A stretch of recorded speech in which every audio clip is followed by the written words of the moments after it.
어머님이 요구하신 대로 강의사의 취향을 100% 반영한 완벽한 코스입니다. 아주 만족스러워 할 겁니다. 인천공항 제2터미널 출국장 한복판에서 은채의 목소리는 서늘하게 가라앉아 있었습니다. 화려한 VVIP 신혼여행 바우처인 줄 알고 열어젖힌 봉투 안에서 추악한 불륜 사진과 상간녀의 오피스텔 주소가 적힌 자료들이 테이블 위로 쏟아지던 순간 시댁 식구들의 세상은 그대로 무너져 내렸어요. 10년이라는 긴 세월 동안 며느리를 그저 돈 벌어오는 장사치라 무시하며 온갖 고열을 짜내던 시어머니는 그제야 핏기가 가신 얼굴로 주저앉아 며느리의 바짓가랑이를 붙잡았습니다. 하지만 오랜 차별과 배신 속에서 홀로 칼날을 품어왔던 며느리의 마음은 이미 돌아설 수 없을 만큼 먼 길을 떠나버린 뒤였어요. 오늘의 사연 지금 시작합니다. 내년이 감히 내 귀한 아들 신혼여행표를 가로채 당장 내놓지 못해. 인천공항 제2터미널 출국장 한복판, 날카로운 파열음 같은 고성이 넓은 홀을 찢어발겼습니다. 시어머니 박금자는 이성을 잃은 사람처럼 얼굴이 붉게 달아오른 채 은채를 향해 삿대질을 해대고 있었어요.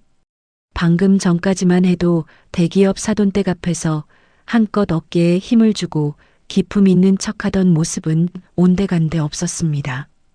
예비 신부 측 회장 부부와 예비 신부 그리고 은채의 시동생은 당황한 기색이 역력한 채 카운터 직원의 모니터만 불안하게 바라보고 있었어요.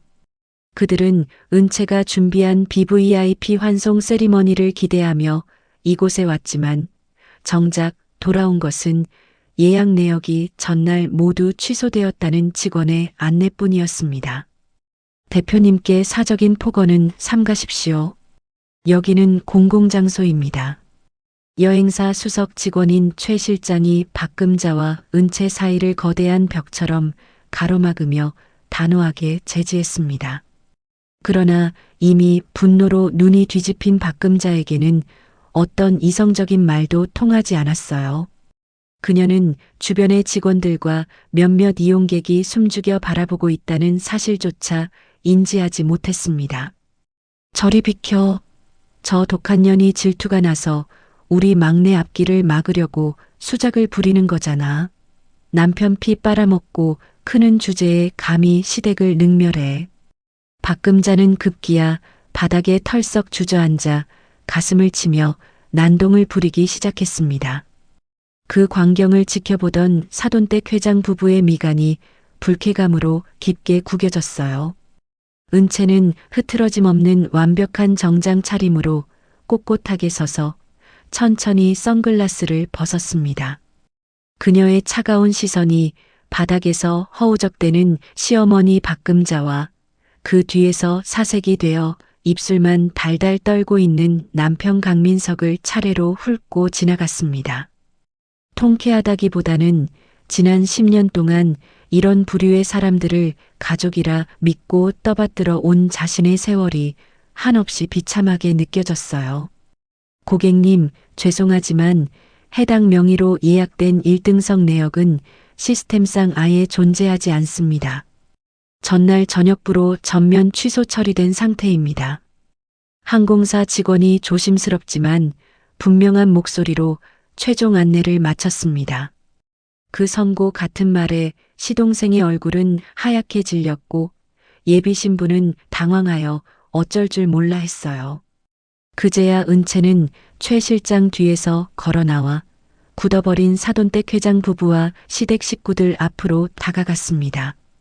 사돈어른 그리고 어머님, 예약이 취소되었다고 너무 상심하실 필요 없습니다.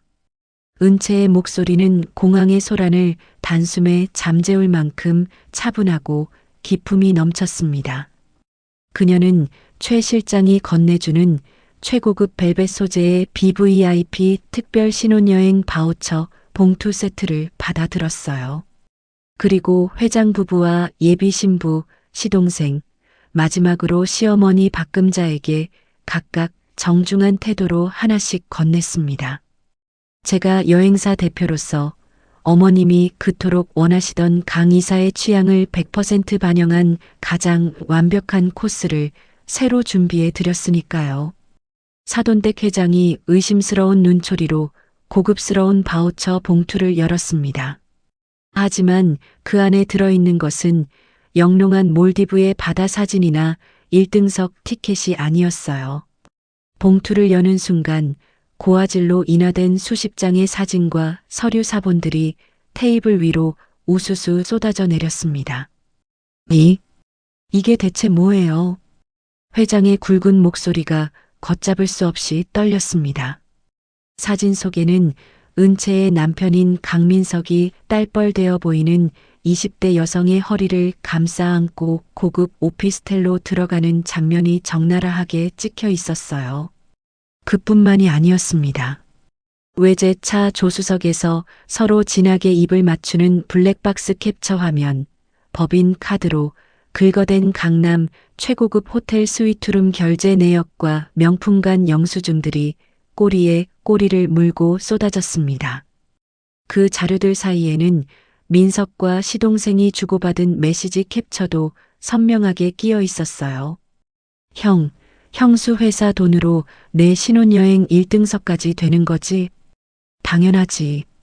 그 여자는 내가 말만 하면 결국 다 해. 엄마까지 나서면 꼼짝도 못해. 짧은 문장 몇 줄만으로도 시동생이 모든 사실을 알고도 은채를 이용하려 했다는 사실은 숨길 수 없이 드러났습니다. 바우처의 투어 목적지란에는 신혼여행지가 아닌 상간녀가 거주하는 강남구 오피스텔 주소가 선명하게 적혀 있었어요. 어머님이 제게 무조건 1등석으로 완벽하게 모시라고 신신당부하셨습니다. 그래서 강 이사가 회사 돈을 횡령해 마련한 가장 사치스럽고 더러운 불륜 코스로 안내해 드렸습니다. 은채는 얼어붙은 사람들을 향해 쐐기를 박듯 냉정하게 선언했습니다.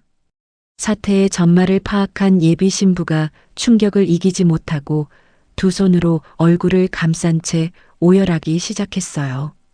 얼굴이 불그락푸르락해진 사돈댁 회장은 분노를 참지 못하고 주먹을 꽉 쥐었습니다. 그는 짐승처럼 씩씩대다가 옆에서 눈치만 보며 덜덜 떨고 있는 시동생을 향해 몸을 돌렸어요. 내 놈들 집구석이 전부 사기꾼이었군. 형이란 놈은 마누라 등골 빼먹으며 딴살림을 차리고 동생이란 놈은 그걸 다 알면서도 우리 집안을 기만해. 짝! 소름 끼치는 파열음과 함께 회장의 억센 손이 시동생의 뺨을 사정없이 내리쳤습니다. 시동생은 반항 한 번 하지 못하고 바닥으로 나동그라졌어요. 파혼이야. 내 놈들 같은 쓰레기 지방과는 단 1초도 엮일 수 없어. 당장 우리 측 변호사 통해서 손해배상 청구할 테니 각오해. 회장은 짐승처럼 으르렁거린 뒤 오열하는 딸의 손을 거칠게 잡아 끌고 뒤도 돌아보지 않은 채 공항을 빠져나갔습니다. 순식간에 사돈댁이 떠나버리자 남겨진 박금자와 시동생은 넋이 나간 듯 허공만 멍하니 바라보고 있었어요. 사태가 돌이킬 수 없이 파탄 났음을 깨달은 민석이 그제야 사색이 되어 은채를 향해 다급히 손을 뻗었습니다. 여보, 은채야. 이게 대체 무슨 짓이야? 여기서 이러면 안 되잖아. 내가 다 설명할게. 민석이 은채의 팔을 붙잡으려 달려들었지만 최 실장이 즉시 무서운 속도로 민석의 손목을 쳐내며 앞을 가로막았습니다. 대표님께 손대지 마십시오. 당신은 이미 오늘 아침부로 우리 회사에서 파면된 외부인입니다. 최 실장의 싸늘한 경고에 민석은 꿀먹은 벙어리처럼 입을 뻐끔거렸습니다. 은채는 테이블 위에 어지럽게 펼쳐진 불륜 사진과 서류 사본들을 멍한 눈으로 내려다보고 있는 박금자를 향해 다가갔어요. 그리고 자신이 들고 있던 두툼한 서류 가방에서 마지막 봉투를 꺼내 시어머니의 발치에 툭 던지듯 내려놓았습니다. 강 이사의 업무상 배임 및 횡령 고소장, 그리고 제2혼 소장입니다. 은채의 목소리에는 어떠한 분노도 슬픔도 남아있지 않았습니다. 오직 지독하게 메말라버린 잿더미 같은 공허함 뿐이었어요. 귀한 아드님이 회삿돈 수십억을 빼돌려 상간녀에게 바쳤으니 이제 어머님이 그토록 자랑하시던 아파트 전세금부터 빼셔야 할 겁니다. 감옥에 가는 귀한 아들 사식이라도 넣어주시려면요. 은채야. 내가 어떻게 나한테. 내가 그래도 널 이 집 며느리로 받아줬는데. 박금자가 덜덜 떨리는 손으로 소장 봉투를 움켜쥐며 기어들어가는 목소리로 중얼거렸습니다. 은채는 시어머니의 그 이기적인 변명에 아주 희미한 조소 섞인 미소를 지어 보였어요. 어떻게 대하셨는지 뼈저리게 알고 있습니다. 그래서 10년치 이자까지 쳐서 돌려드리는 중입니다. 뒤에서 민석이 제발 한 번만 살려달라며 애원하고 박금자의 처절한 통곡 소리가 공항 로비를 가득 채웠습니다. 하지만 은채는 그들의 비참한 몰골을 더는 눈에 담지 않았어요. 그녀는 작게 한숨을 내쉰 뒤 단정하게 서류 가방을 고쳐 쥐고 공항 출구를 향해 여유로운 걸음을 내디뎠습니다. 등 뒤에서 들려오는 지옥 같은 비명 소리를 철저히 무시한 채 오직 그녀 자신의 삶을 되찾기 위한 첫걸음이었습니다. 은채가 돌아가신 아버지의 뜻을 이어받아 낡은 오피스텔에서 여행사를 힘겹게 창업하던 10년 전의 일입니다. 개업식 당일 축하의 온기로 가득해야 할 사무실의 시어머니 박금자는 축하 화분 하나 없이 빈손으로 나타났어요. 그녀는 사무실 구석구석을 매의 눈으로 훑어보더니 직원들이 다 듣는 앞에서 혀를 쯧쯧 찼습니다. 쯧쯧. 멀쩡한 대학 나와서 한다는 게 고작 남들 기차표나 끊어주는 장사치 짓거리냐? 우리 아들 얼굴에 먹칠이나 하지 마라. 그 모욕적인 언사에도 은채는 묵묵히 입술을 깨물며 참아냈습니다. 자신을 믿고 따라온 초기 창립 멤버들 앞에서 시어머니와 언성을 높이는 우스운 꼴을 보일 수는 없었기 때문이에요. 얼마 뒤 남편 민석은 사업 자금 대출에 자신의 명의를 빌려주었다는 알량한 명분을 내세워 회사에 비집고 들어왔습니다. 그는 실무에 대해서는 여행 상품의 기본 구조조차 모르면서 명함에 강 이사라는 거창한 직함을 새겨 넣었어요. 은채는 외부 거래처와 시댁의 체면 문제로 민석에게 최소한의 임원 권한과 일반 법인 카드 사용 권한을 허용했지만 그것이 훗날 회사의 가장 큰 구멍이 될 줄은 미처 알지 못했습니다. 출근은 하는 둥 마는 둥 했고 매일같이 외부 영업을 핑계 삼아 거래처 사장들과 골프장으로 겉돌기 일쑤였습니다. 은채는 직원들에게 철저한 공사 구분을 지시했습니다. 회사 내에서는 누구도 민석을 가족 호칭으로 부르지 못하게 했고 오직 강 이사로만 칭하며 엄격한 거리를 두었어요. 은채 역시 민석을 대할 때는 철저하게 사업 파트너로서의 선을 유지했습니다. 하지만 시댁이라는 굴레는 은채의 이성적인 통제를 번번이 무너뜨렸어요. 명절이 되면 은채는 밤새워 시댁 주방 차가운 바닥에 앉아 전을 부치고 산더미 같은 설거지를 감당해야 했습니다. 허리가 끊어질 듯 아파도 시어머니 박금자는 친척들 앞에서 거짓 허세를 부리느라 여념이 없었어요. 아이고, 우리 큰아들이 능력이 워낙 출중하잖니. 지 마누라 회사에 이사로 들어가서 뒤를 다 봐주니까 저 기가 센 며느리도 얌전하게 길을 펴고 사는 거 아니겠어. 남편 잘 만난 줄 알아야지. 민석은 거실 소파에 배를 내밀고 누워 과일을 씹으며 그 말을 당연하다는 듯 즐겼습니다. 자신이 피땀 흘려 일군 회사의 공을 남편이 고스란히 가로채는 상황에서도 은채는 그저 시선만 바닥으로 떨어뜨린 채 묵묵히 나무를 묻혔어요. 가장 참을 수 없었던 상처는 은채의 친정어머니가 급성 심근경색으로 쓰러지셨던 그해 겨울이었습니다. 친정어머니가 응급실에 실려갔다는 다급한 전화를 받은 것은 하필이면 시댁에 큰 제사가 있던 날이었어요. 은채가 눈물범벅이 되어 앞치마를 내팽개치고 현관으로 뛰어나가려 할 때 박금자가 앞을 떡하니 가로막았습니다. 어딜 가? 조상님 모시는 거룩한 날에 감히 며느리가 제사상을 내팽개치고 어딜 가겠다는 거냐? 어머니, 저희 엄마가 당장 숨이 넘어가신다잖아요.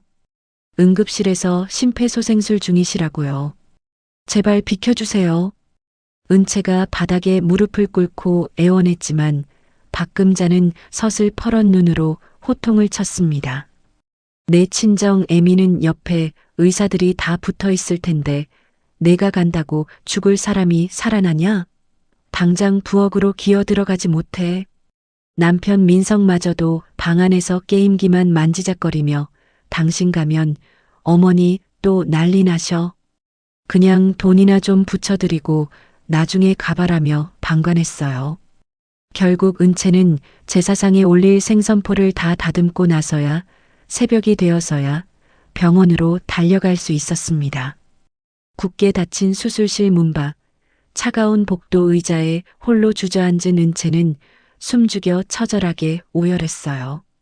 보호자는 수술실 안에 들어갈 수조차 없었기에 그녀가 할 수 있는 일은 그저 문 밖에서 피눈물을 삼키며 기도하는 것뿐이었습니다. 다행히 수술은 무사히 끝났지만 그 다음 날 더 기가 막힌 일이 벌어졌습니다. 은채가 자신이 밤낮 없이 일해 모은 개인 돈으로 친정어머니의 병원비를 결제하자 민석이 길길이 날뛰었어요. 너 미쳤어? 나한테 말도 없이 그 큰 돈을 빼돌려서 친정에 갖다 바쳐? 너 아주 남편을 호구로 아는구나. 오히려 적반하장으로 핏대를 세우는 남편을 보며 은채의 가슴 속에서는 무언가 육중한 것이 소리 없이 무너져 내렸습니다. 그 이후로도 박금자는 수시로 은채의 사무실에 예고도 없이 쳐들어왔어요. 그녀는 회사의 최고급 커피 머신 원두나 고급 비품들을 자기 집 안방 물건처럼 함부로 쓸어 담아갔습니다. 은채가 이를 제지하면 직원들이 보는 앞에서도 서슴지 않고 모욕을 줬어요. 어머니, 여긴 제 일터입니다. 직원들 앞에서는 저를 대표라고 불러주십시오. 그리고 비품은 함부로 가져가시면 안 됩니다. 뭐? 대표? 웃기고 자빠졌네. 내까지 게 대표면 나는 회장이다. 이 회사가 우리 아들 덕분에 굴러가는 줄 내가 모를 줄 알아? 은채가 이 모든 치욕과 굴욕을 묵묵히 견뎌낸 이유는 단 하나였습니다. 돌아가신 아버지가 남겨준 작은 유산과 자신의 피땀으로 세운 여행사의 브랜드 가치를 지키고 자신만 믿고 따라오는 수십 명의 직원들 생계를 책임져야 한다는 막중한 의무감 때문이었어요. 은채는 회사의 체면과 외부 파트너들의 신뢰를 지키기 위해 민석의 무능함과 시댁의 만행을 철저하게 포장하고 숨겨주었습니다.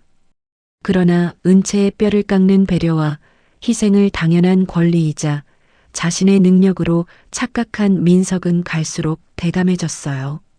그는 법인 카드를 마구잡이로 긁어대며 절대로 넘어서는 안 될 파멸의 선을 향해 브레이크 없이 질주하고 있었습니다. 은채는 매달 눈덩이처럼 불어나 날아오는 법인 카드 청구서를 홀로 맞추며 야근을 밥 먹듯이 했어요. 언젠가 참혹하게 터져버릴지 모를 그 골마 터진 상처를 애써 외면한 채 은채는 홀로 피눈물을 삼키며 회사를 업계 1위의 자리까지 끌어올렸습니다. 그 찬란한 성공의 이면에는 조금씩 썩어 문드러져 가던 한 여자의 참혹한 심년이 고스란히 묻혀 있었던 것입니다. 은채가 늦은 밤까지 텅 빈 대표실에 남아 BVIP 고객들의 해외 자산 투어 일정을 점검하고 있던 날이었습니다. 고요하던 사무실에 은채의 개인 휴대폰 진동이 날카롭게 울렸어요. 화면에 뜬 문자는 주거래 은행에서 발송된 법인카드 한도 초과 임시 승인 알림이었습니다. 결제 장소는 강남의 최고급 명품관이었고 금액은 무려 1,200만 원이 일시불로 긁혀 있었어요. 해당 카드는 평소 민석이 쓰던 일반 법인카드가 아니라 오직 BVIP 고객 의전용으로만 제한적으로 열어둔 특수 목적 카드였습니다. 민석은 과거 BVIP 고객 의전 보조 명목으로 받아둔 임원 권한을 악용해 비서실의 대표 지시인 것처럼 압박하고 한도를 임시로 풀게 만든 것이었습니다. 은채는 등줄기를 타고 흐르는 싸늘한 예감을 느끼며 즉시 퇴근했던 최 실장을 은밀하게 호출했습니다. 최 실장님, 내일부터 강 이사가 몰고 다니는 법인 차량 정기 점검 명목으로 차량 회수해 주세요. 그리고 최근 3개월치 법인카드 결제 내역과 차량 GPS 기록, 블랙박스 메모리 카드까지 전부 제 책상 위에 올려놓으세요. 그로부터 며칠 뒤 굳게 닫힌 대표실 안으로 최 실장이 두툼한 검은색 서류철을 들고 들어왔습니다. 보고서를 펼치는 은채의 시선이 페이지를 넘길 때마다 차갑게 얼어붙었어요.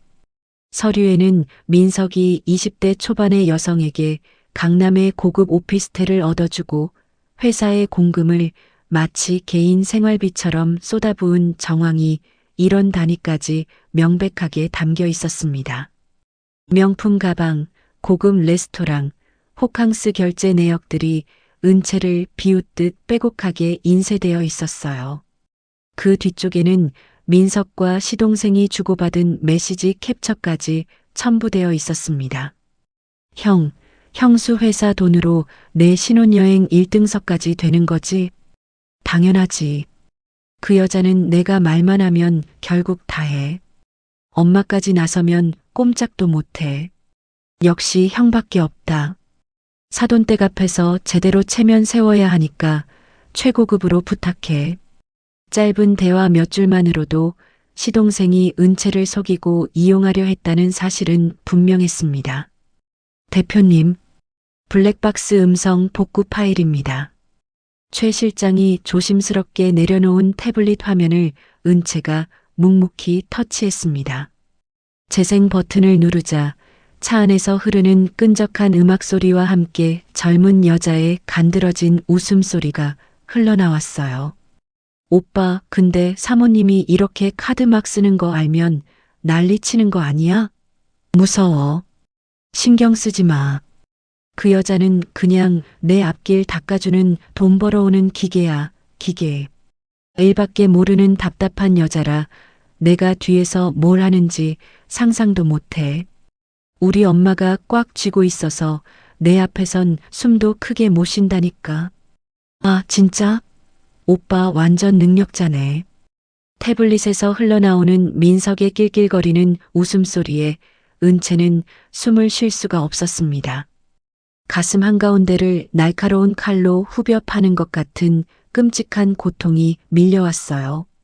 어머니가 응급실에서 사경을 헤맬 때도 시댁 제사상을 차려야 했던 밤, 모욕적인 말을 들으면서도 직원들 월급을 주기 위해 허리 숙여 거래처를 돌아다녔던 10년의 세월이 주마등처럼 스쳐 지나갔습니다.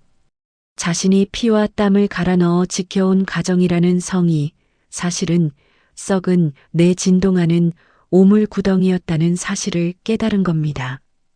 은채는 책상 밑으로 두 주먹을 하얗게 질리도록 꽉 쥐었지만 끝내 눈물은 흘리지 않았어요. 울 가치조차 없는 인간들에게 쏟을 감정은 이미 오래전에 메말라 버렸기 때문입니다. 이틀 뒤 폭풍 전야처럼 고요하던 은채의 감정에 마지막 불을 당기는 사건이 터졌습니다. 시어머니 박금자가 예고도 없이 회사 대표실 문을 거칠게 열어젖히고 들어왔어요. 그녀는 은채가 서류를 검토하고 있는 것은 안중에도 없다는 듯 푹신한 응접실 소파에 오만한 자세로 드러누웠습니다.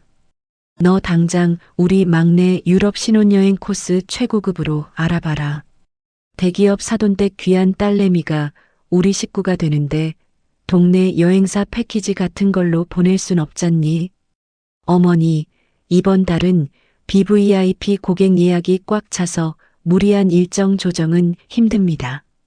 원하신다면 제 사비로 일반 패키지 비용은 지원해 드리겠습니다.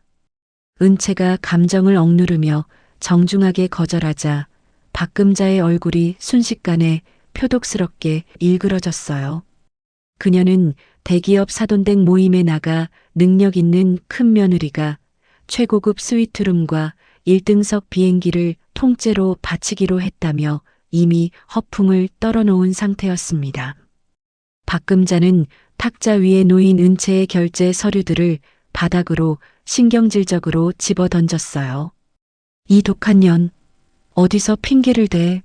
내년이 형수랍시고 시동생이 대기업 임원 집안이랑 결혼하니까 배알이 꼴려서 초를 치는 거 아니야.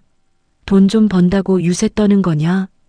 고함 소리에 깜짝 놀란 직원들이 유리병 너머로 웅성거리는 상황이었습니다. 그때 밖에서 골프웨어 차림으로 농땡이를 피우다 돌아온 민석이 소란을 듣고 대표실로 들어왔어요. 그는 상황을 말리거나 아내를 보호하기는커녕 눈을 부라리며 오히려 박금자의 편에 섰습니다. 김은채, 너 대체 어머니한테 무슨 말버릇이야? 당신이 돈 좀 번다고 우리 집안을 우습게 보는 모양인데 내 덕분에 이 회사 굴러가는 거 잊었어.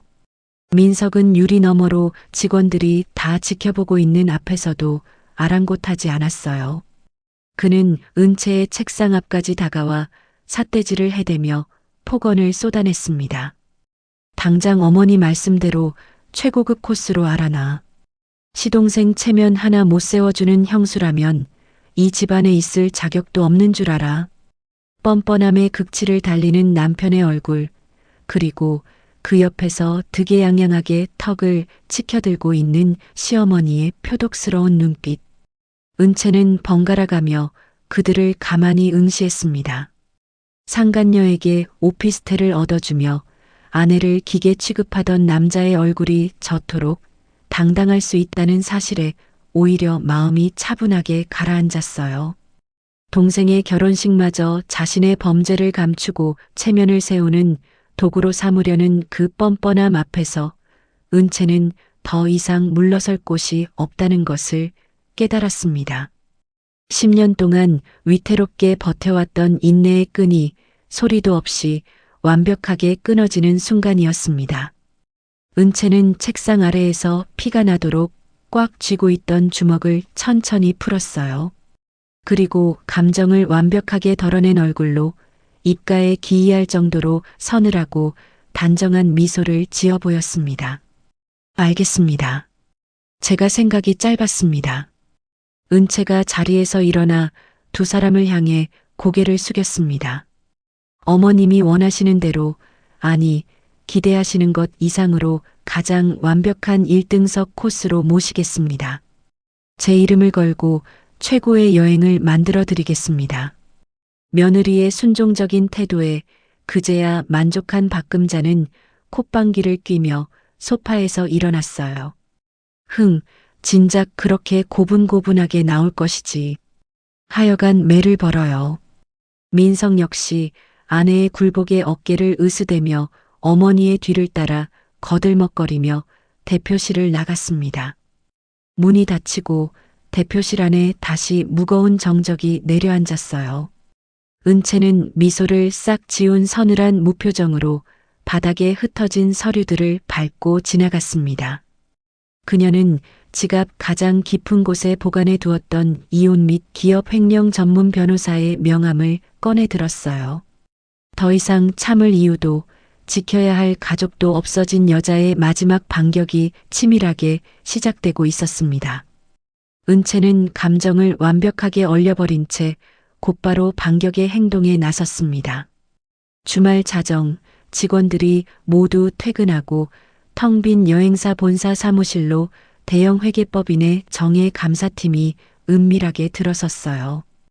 은채는 굳게 닫힌 대표실 안에서 그들에게 강 이사가 지난 5년간 손을 댄 모든 법인카드 결제 내역과 거래처 장부를 넘겼습니다.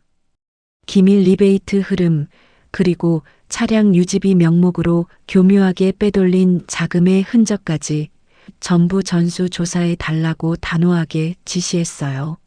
며칠 밤낮을 세워가며 혹독한 회계 감사가 진행되는 동안 은채는 어떠한 감정의 동요도 없이 묵묵히 숫자의 무덤을 파헤쳤습니다. 결과 보고서에 찍힌 강 이사의 횡령 내역은 은채의 참담한 예상보다 훨씬 더 추악하고 대담했어요. 그는 회사의 공금을 1원 단위까지 알뜰하게 긁어모아 젊은 상간녀의 명품 가방을 사주었습니다. 심지어 시어머니 박금자가 동네 사람들에게 허세를 부리다 구멍이 난 개똥까지 법인 자금으로 세탁해 메워주고 있었어요. 완벽하게 문서화된 횡령 장부와 블랙박스 영상 증거를 손에 쥔 은채는 곧장 서초동의 기업 형사 사건 및 이혼 전문 변호사를 찾아갔습니다. 두툼한 증거 자료들을 하나하나 넘겨보던 변호사의 안경 너머로 짙은 놀라움이 스쳤어요. 대표님, 이 정도의 명백한 증거와 회계법인의 감사 기록이라면 강 이사는 단순 이혼 소송의 피고를 넘어섭니다. 특정경제범죄 가중처벌 등에 관한 법률 위반으로 즉각 구속수사가 가능한 사안입니다. 변호사는 횡령금 반환 소송을 통해 강 이사를 완벽한 신용불량자로 전락시키는 것은 물론이고 시댁으로 흘러간 불법 자금까지 전부 압류할 수 있다고 확언했습니다. 은채는 변호사의 확답을 들으며 통쾌함보다는 깊고 묵직한 허탈감을 느꼈어요. 10년이라는 긴 세월 동안 자신이 피를 토하는 심정으로 지켜온 가족이라는 이름이 고작 구속수사 요건을 완벽하게 충족하는 범죄 기록으로 전락했다는 사실이 지독하게 서글펐습니다. 하지만 은채는 흔들리는 마음을 다잡고 이혼 소장과 형사 고소장 초안의 한치의 망설임 없이 서명했어요. 같은 시각 여행사 본사에서는 은채의 철저한 지시를 받은 최 실장이 박금자와 민석의 민낯을 드러낼 마지막 무대를 준비하고 있었습니다. 최 실장은 시동생과 예비 신부의 실제 항공권과 유럽 5성급 호텔 스위트룸을 최고가로 예약하는 것처럼 전산 기록을 남겼어요.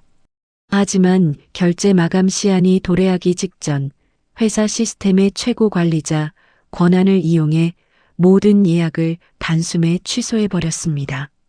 은채는 최고급 인쇄소에 특별 의뢰하여 겉보기에는 무척이나 화려하고 기품이 넘치는 BVIP 특별 신혼여행 바우처 세트를 따로 제작했어요. 그녀는 늦은 밤 대표실 책상에 홀로 앉아 금박이 화려하게 입혀진 최고급 벨벳 봉투 안을 채워 넣기 시작했습니다. 봉투 속에는 낭만적인 유럽의 풍경 사진 대신 남편 민석이 20대 상간녀와 외제 차 안에서 진하게 입을 맞추고 있는 고화질 블랙박스 캡처 사진들이 차곡차곡 들어갔어요.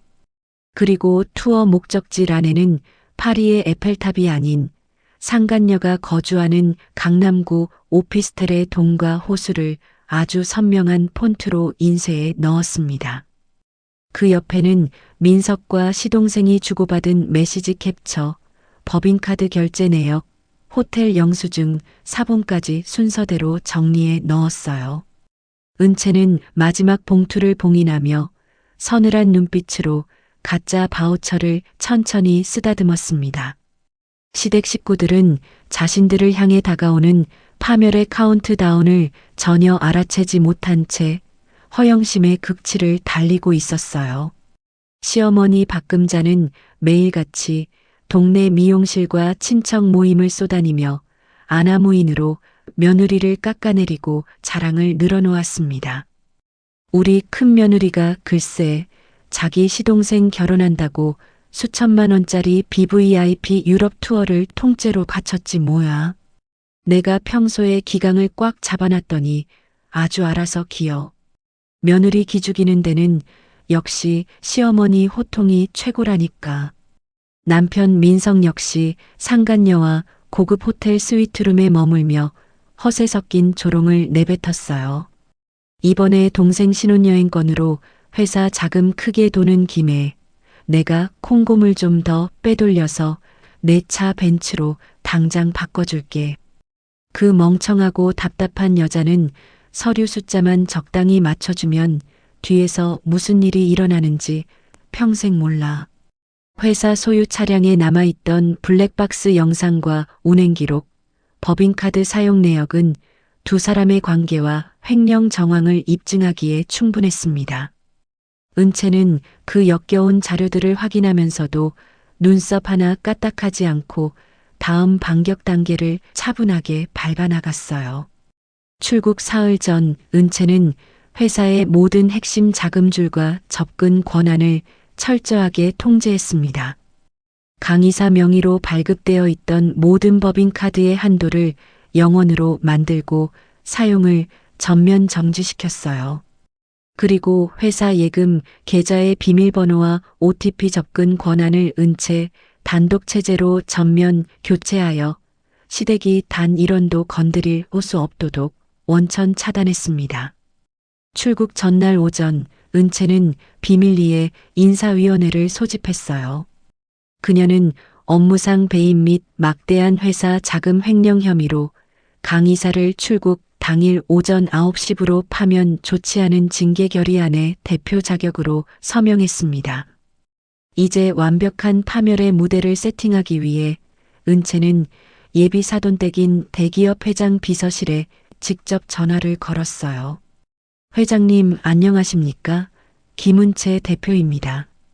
저희 여행사에서 사돈댁의 품격에 맞는 최고의 BVIP 환송 세리머니를 인천공항 출국장에 준비해 두었습니다. 양가 가족분들이 모두 모인 뜻깊은 자리에서 대표인 제가 직접 특별한 신혼여행 선물을 전달해 드리고자 하니 온 가족이 꼭 참석해 주십시오. 자신들의 체면을 한껏 세워주겠다는 며느리의 정중하고 전문적인 초대에 허영심 가득한 회장 측은 은채의 제안을 아주 흔쾌히 수락했습니다. 출국 전날 밤이 되었습니다. 공항에서 사돈댁 앞에 체면을 세우겠다며 은채의 집까지 들이닥친 박금자는 민석과 함께 거실 소파에 배를 내밀고 앉아 내일 공항에서 대기업 사돈댁 앞에서 한껏 체면을 세울 생각에 들떠 낄낄거리고 있었어요. 은채는 어두운 주방에 우두커니 서서 그 화목한 척하는 가짜 가족의 뒷모습을 가만히 응시했습니다. 지난 10년 동안 저 거실 한가운데에 자신의 자리는 단 한 번도 존재한 적이 없었다는 사실을 뼈저리게 확인하는 순간이었어요. 그녀는 자신을 철저히 기만해온 자들을 향한 마지막 일말의 망설임이나 자비조차 차갑게 얼려버렸습니다. 은채는 미련 없이 침실로 들어가 등 뒤로 굳게 문을 닫아버렸어요.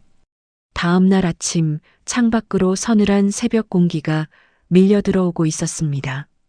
은채는 마치 피 튀기는 전장으로 향하는 장수처럼 흐트러짐 없이 단정하고 기품 있는 차콜색 정장을 갖춰 입었어요. 화장기 없는 창백한 얼굴 위로는 그 누구보다 단단하고 차가운 결의가 내려앉았습니다. 은채는 가짜 BVIP 바우처와 고소장, 이혼 서류가 가득 담긴 무거운 서류 가방을 손에 단단히 쥐었어요. 그리고 거실에서 아직 단꿈에 빠져 코를 골고 있는 박금자와 민석을 거들떠보지도 않은 채 가장 먼저 서류 가방을 챙겨 인천공항을 향해 묵묵히 걸음을 내디뎠습니다. 은채가 서류 가방을 든 채 차가운 공항 출구 너머로 완전히 모습을 감춘 직후였습니다. 남겨진 시댁 식구들은 공항 한복판에서 어떻게든 사태를 수습해보려 발버둥을 쳤지만 이미 모든 것은 처참하게 파탄난 상태였어요. 사색이 된 민석은 다급하게 은채의 뒤를 쫓아 출국장 밖으로 달려나가려 했습니다. 하지만 그의 급박한 발걸음은 주머니에서 요란하게 울려대는 휴대폰 진동 소리에 멈출 수밖에 없었어요. 화면에 뜬 것은 은채의 변호인단이 보낸 형사 고소 접수 통보와 회사 파면, 결정서 사본이었습니다. 은채의 변호인단은 며칠 전부터 철저하게 준비해둔 거액 횡령 증거 자료를 이미 수사기관에 제출해 둔 상태였어요.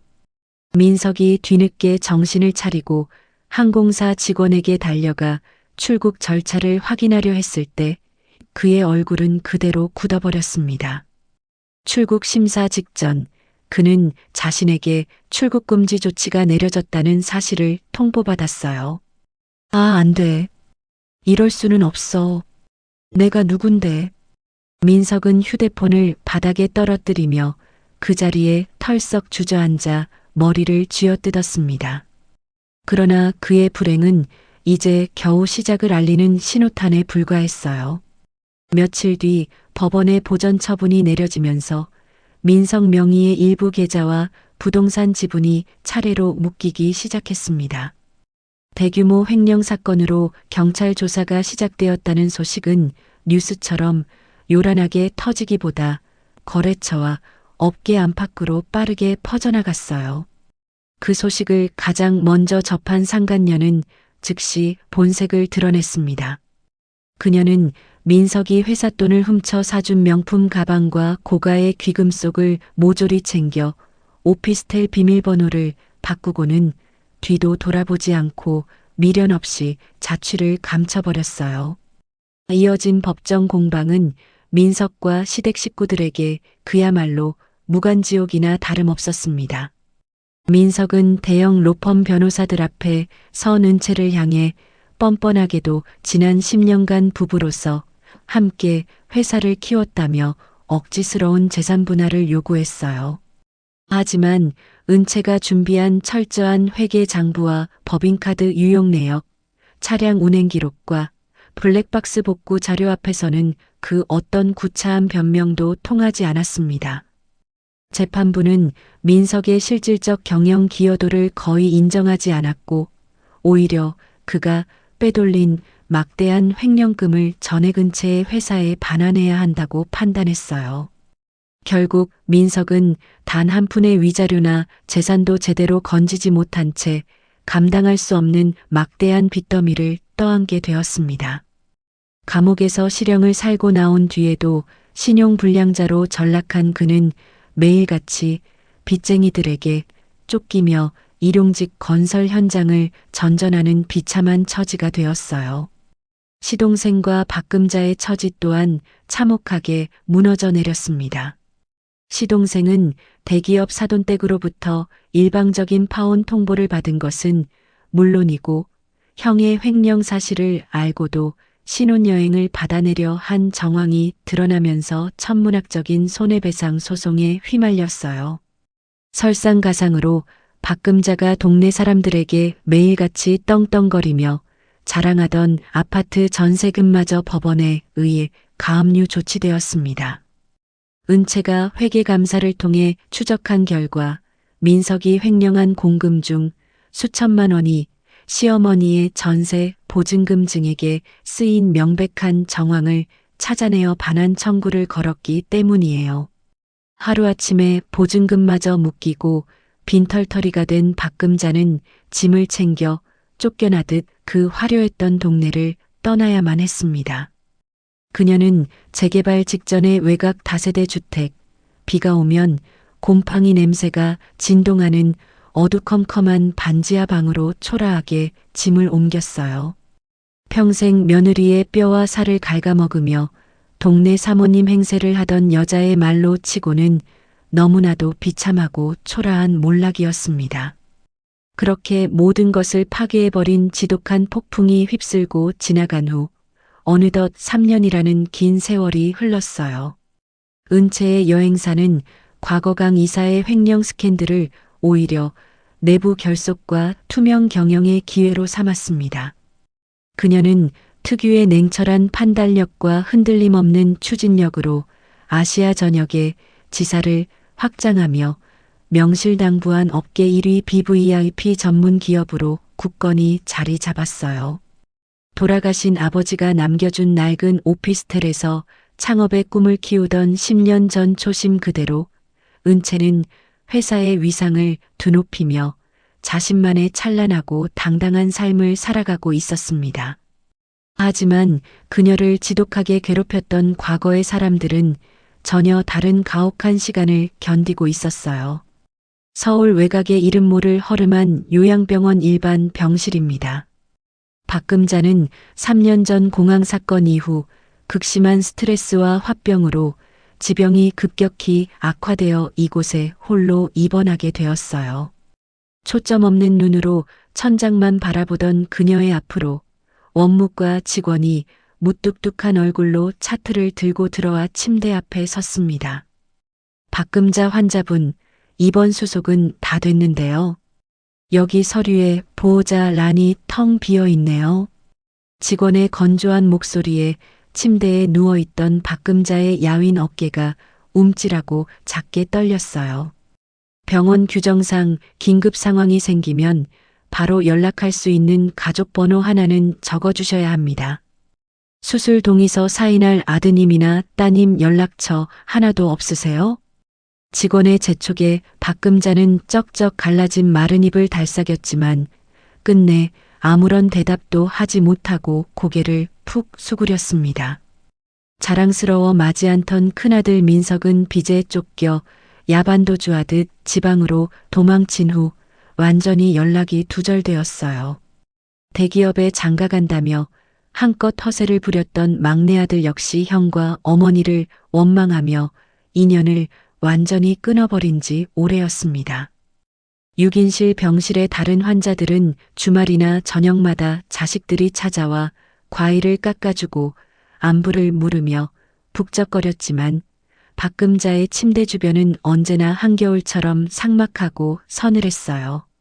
병실 커튼을 열고 그녀를 찾아오는 이는 단 한 명도 존재하지 않았습니다. 평생 가족의 굴림자로 살아왔다고 굳게 믿었지만 권력의 유일한 원천이었던 며느리의 희생이 끊어지자 그녀는 철저하게 버려진 늙고 병든 노인에 불과했어요. 밤이 깊어지고 병실 안이 코고는 소리와 무거운 정적으로 가득 찼을 때였습니다. 박금자는 침대 구석에 몸을 잔뜩 웅크린 채 앙상하게 뼈만 남은 떨리는 손으로 서랍장에서 낡은 스마트폰을 꺼내 들었어요. 흐려진 눈으로 액정 화면을 더듬는 그녀의 눈동자에 걷잡을 수 없는 회한과 고독의 눈물이 왈칵 차올랐습니다. 자신이 가장 멸시하고 짓밟았던 사람 하지만 유일하게 병원에 입원했을 때 달려와 병원비를 내어주고 어머니라 부르며 따뜻한 밥을 차려주었던 단 한 사람. 박금자는 10년 동안 잊지 않고 머릿속에 각인되어 있던 옛 며느리 은채의 번호를 힘겹게 하나씩 눌렀어요.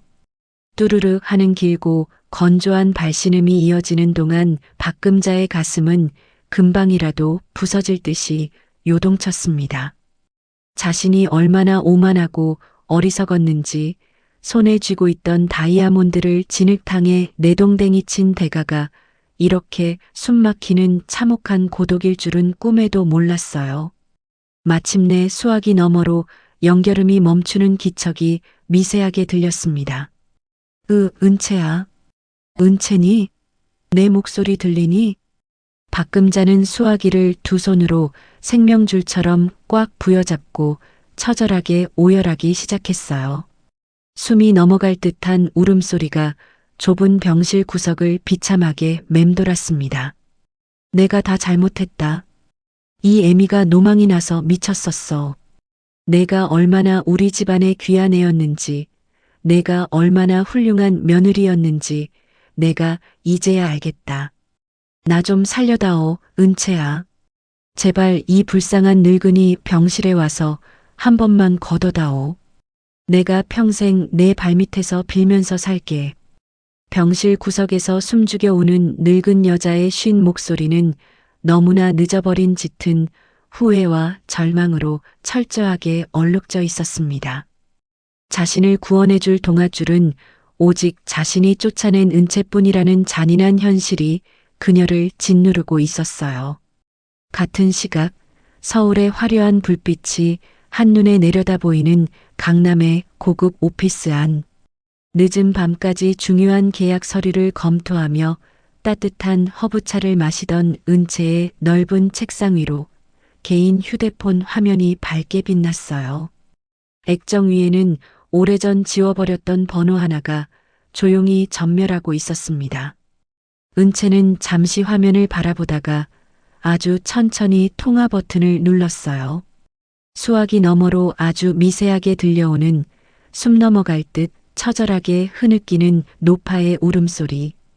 은채는 굳이 상대가 입을 떼지 않아도 그 떨리는 숨소리의 주인이 누구인지 단번에 알아차렸습니다. 하지만 그녀의 단아하고 우아한 얼굴에는 그 어떤 분노의 동요도 일말의 연민도 일지 않았어요. 10년이라는 긴 세월 동안 수도 없이 베이고 무너지고 피 흘렸던 마음은 모진 시간을 지나 이미 완전한 평온의 상태를 되찾은 지 오래였습니다. 이제 와서 눈물로 쏟아내는 가해자의 비겁하고 늦은 후회는 은채의 단단해진 삶에 단 한 방울의 파동도 일으킬 수 없었어요. 은채는 건조하고 담담한 시선으로 잠시 통화 화면을 가만히 응시했습니다. 그리고 어떠한 미련이나 작은 망설임조차 없이 조용히 손가락을 뻗어 통화를 종료한 뒤 수신 차단 버튼을 눌렀어요. 뚝 하는 짧은 마찰음과 함께 화면이 까맣게 꺼지고 넓은 대표실 안에는 다시 은은하게 틀어둔 클래식 음악 소리만이 차분하게 채워졌습니다. 은채는 자리에서 일어나 따뜻한 찻잔을 두 손으로 쥐고 투명한 유리창 가로 다가갔어요. 창밖으로는 끝없이 펼쳐진 눈부신 도시의 황금빛 불빛들이 마치 그녀가 걸어갈 눈부신 내일을 응원하듯 아름답게 반짝이고 있었습니다. 자신을 갉아먹던 지독했던 과거의 굴레를 스스로의 힘으로 완전히 끊어낸 은채는 오직 자신만을 위해 빛나는 찬란한 야경을 향해 다시 시선을 돌렸어요. 이것은 단순히 시댁을 무너뜨린 복수가 아니라 지옥 같은 세월을 묵묵히 버텨낸 한 여자가 마침내 쟁취해낸 가장 완벽하고도 고요한 해방이었습니다. 10년이라는 긴 세월 동안 자신의 모든 것을 바쳐 가정을 지켜왔지만 돌아온 것은 남편의 추악한 배신과 시어머니의 잔인한 모욕뿐이었습니다. 은채는 통쾌한 복수마저 서글펐지만 결국 과거의 굴레를 끊어내고 완벽하게 자신의 삶을 되찾았어요. 반면 권력이라 믿었던 며느리의 자본이 끊어지자 시어머니는 아무도 찾아오지 않는 차가운 병실에서 비참한 고독 속에 뒤늦은 피눈물을 흘려야 했습니다. 이미 엎질러진 물은 주워 담을 수 없고 한 번 등 돌린 진심은 눈물 몇 방울로 되돌릴 수 없었습니다. 은채가 묵묵히 견뎌온 외로운 세월과 그녀의 마지막 단호한 선택, 그리고 시어머니의 너무 늦어버린 후에 공감하셨다면 영상 아래 여러분의 따뜻한 마음을 담은 짧은 응원의 댓글을 남겨주세요. 여러분의 한마디가 과거의 상처를 딛고 일어선 은채에게 조용한 위로가 될 것입니다. 은채처럼 오래 참아온 마음이 있다면 이제는 자신을 먼저 지켜도 된다는 말을 꼭 전하고 싶습니다. 오늘도 끝까지 함께 해주셔서 감사합니다. 여러분의 하루에도 스스로를 지켜낼 수 있는 단단한 용기가 함께하길 바랍니다. 구독과 좋아요 버튼 꾹 눌러주시고 알림 설정도 켜주세요. 감사합니다.